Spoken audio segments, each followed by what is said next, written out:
is about 12:15 in the afternoon, and I've got my babies with me. We're on our way to go to the store.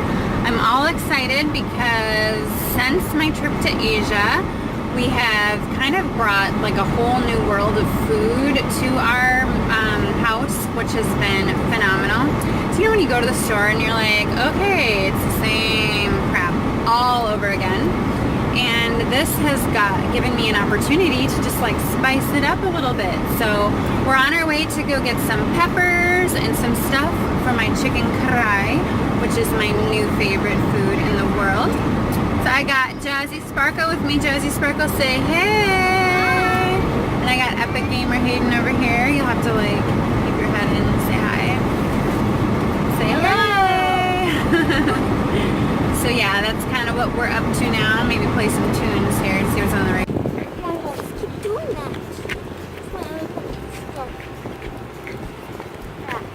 You just look fabulous, my darling. I just can't even describe how beautiful you look. Is it hot? Oh, no. It was too tight a little bit. Yeah, a little too tight. I don't like when it gets too tight. It's so hot. It's like the desert. Boy, you have no idea what that desert feels like. It's hot. It feels like a desert. It does. It is 90 degrees out. Illinois is just like a desert. You have no idea.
Okay, it's 4:00 p.m. and I'm having my afternoon coffee, and I am excited because I got this different type of coffee maker. It's actually a kettle to boil hot water in, and when I was in Pakistan we used something similar to this, not as fancy, but something similar to make the coffee in. Since I've gotten home, I've made it just on the stove, so if you don't have anything like this, you can just make it on the stove. I use whole milk, and I do about 2 or 3 cups of whole milk. I pour it in here directly, and you turn it on. It's so fancy, look. Ooh, it's so pretty. And you let it boil. It does all the work itself. It's on this heating element here, and you plug it in, let it do its thing. And while it's going, you put in your instant coffee, which I use Nescafe, which is this right here. This is what we used while I was there. I like the house blend. It's between light and medium. I tried the darker roast, but it was just disgusting. It's like old man coffee. It's gross. So if you like a lighter flavor, actually, I mean, I like espresso too. So, I mean, this was what I liked. This was the better kind. Look at these little pebbles. Aren't they so pretty? Loved it. Okay, so you pour just like a couple scoopfuls in here, a couple teaspoons, and you let it kind of boil. And then you wait, and the magic happens. So it's ready. I'll show you what you do. I got this at Walmart, by the way, if you're wondering. You pour it in. I also added like 3 or 4 teaspoons full of regular sugar. In Pakistan, they had like the pure crystals, so it's not like the ground sugar that we buy at the store here. it was actually like crystallized and it was delicious. So I need to go and find that. A lot of the things were hard to find here. And then what you do is you take some heavy whipping cream, ultra pasteurized. I actually prefer it to be thicker. So if you put it in a bowl and stick it in the fridge, in the morning you can scoop off the cream in the top because it should be nice and thick. Okay, so you just lightly scoop the cream off and drizzle it in. This is not as thick as I would like it to be, but it's coffee time and we need it, so we just cannot be bothered to wait. Okay, and if you really want to get fancy, you can go and get those instant coffee, whatever flavor you like for the top, and drizzle it over your cup, which I have a ready-made cup. It looks like this. Oh, so good. So yeah, that's what I'm doing. I'm gonna have my afternoon coffee. Hey, are we gonna do your nails? Yeah. Color you pick? This one. Ooh, are we gonna be twins? Yeah. Twinsies? Yeah. All right, let's do it. What's your name? London. Are you too cute? Yeah. Okay. Let me see your other hand I painted. Put it next to mine. Okay. No, your other one. The one we painted. Oh, so pretty. Oh, so pretty. So cute. Okay, so I'm making chicken karai. And in order to get it going, I have to prep some of my vegetables. And I wanted to show you a quick and easy, tear-free way to cut an onion. Okay, I used to be one of those people that would just chop randomly, and then I have huge chunks and little chunks, and it was a mess. So what you want to do is, you see the roots here, okay? You want to cut directly down the center of it. You want to make sure you get it, because if you don't, it won't work right. Okay, I gotta have more muscles than I have to. Okay, so we're only using half, so we're gonna take this half. See how it's cutting nice? So what we're gonna do is peel off the top part of it and I don't like that dark part, so we're going to peel that off as well. Again, need more muscles. More muscles than I have. Okay, so we're doing that.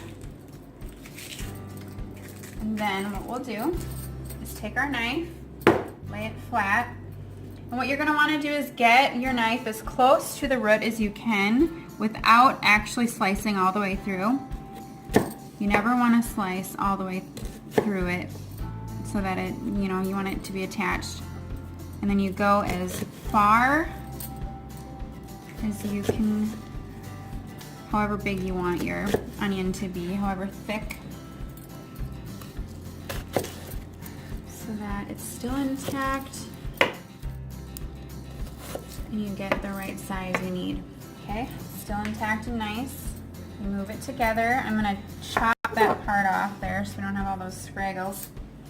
And then you do the same thing, however thick you want your onion to be. Tear-free. You don't ruin your makeup. You don't need someone blowing in your eye. You don't need to cry. I used to think that the food processor was the way to go and was the easiest thing. No, this is the faster way, okay? I'm telling you. And you get to feel like Martha Stewart, if only for a minute, until you chop your finger off like I almost did.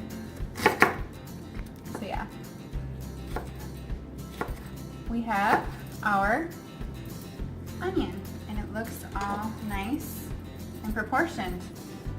Believe me, it never used to look this way.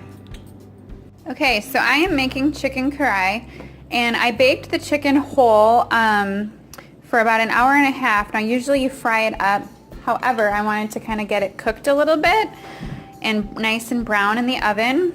I put some turmeric, some jalapenos, onions, and a few other seasonings. What else did I use? Can't think. I don't know, I'll let you know in the comments what I used. Okay, so I got it nice and brown.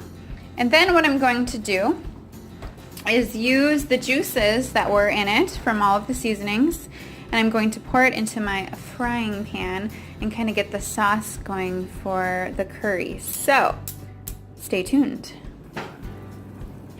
Okay, so then what I did, if this will focus and you can see it, is, there we go. I added a little bit of the canola oil, probably like, I don't know, a couple tablespoons worth into the fat that I baked the chicken in. Okay. And then we're gonna add my beautiful, let me just say it again, beautiful onions. Okay. Then we're gonna add, I cut up a little bit of green pepper. And then I have some jalapeno in there. Spice of life. Okay. So we're gonna kind of let that go, if you know what I mean. Let all those flavors soak up. Let's turn up the heat. There we go. Now, if I were going to do this over again, let's just say that I probably should, I would fry up the onion and the other ingredients separately from this chicken juice and stuff, because I'd like to get the onions caramelized, but it'll be alright. I'm not mad at it. Then what we're going to do is take the karai seasoning. I got this at an Indian food store. It's a gem to find because it's the same exact thing that I used across the ocean when I went to Asia. So we're gonna dump the whole packet in. You don't skimp on this, alright? This is the stuff. This is the good stuff. I'm used to being one-handed, so we are fully functional. Okay, then we're gonna stir that together. Let all those flavors soak up.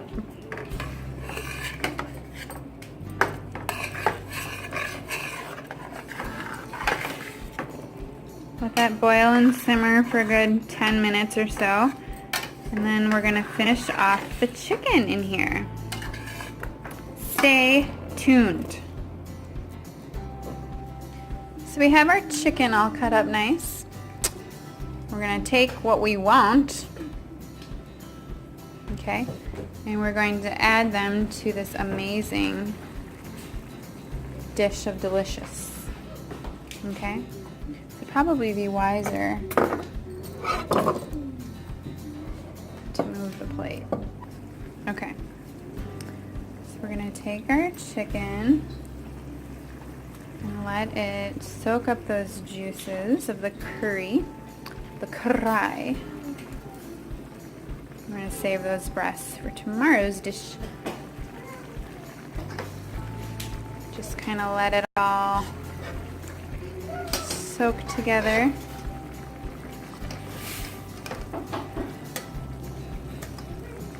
It's gonna be so delicious. This is my absolute favorite dish over there. I'm glad I got to show you how I make it. I'm sure there are better ways. If you have a better recipe, leave it below and let me know, because I'm always up for trying new things. All right, yum.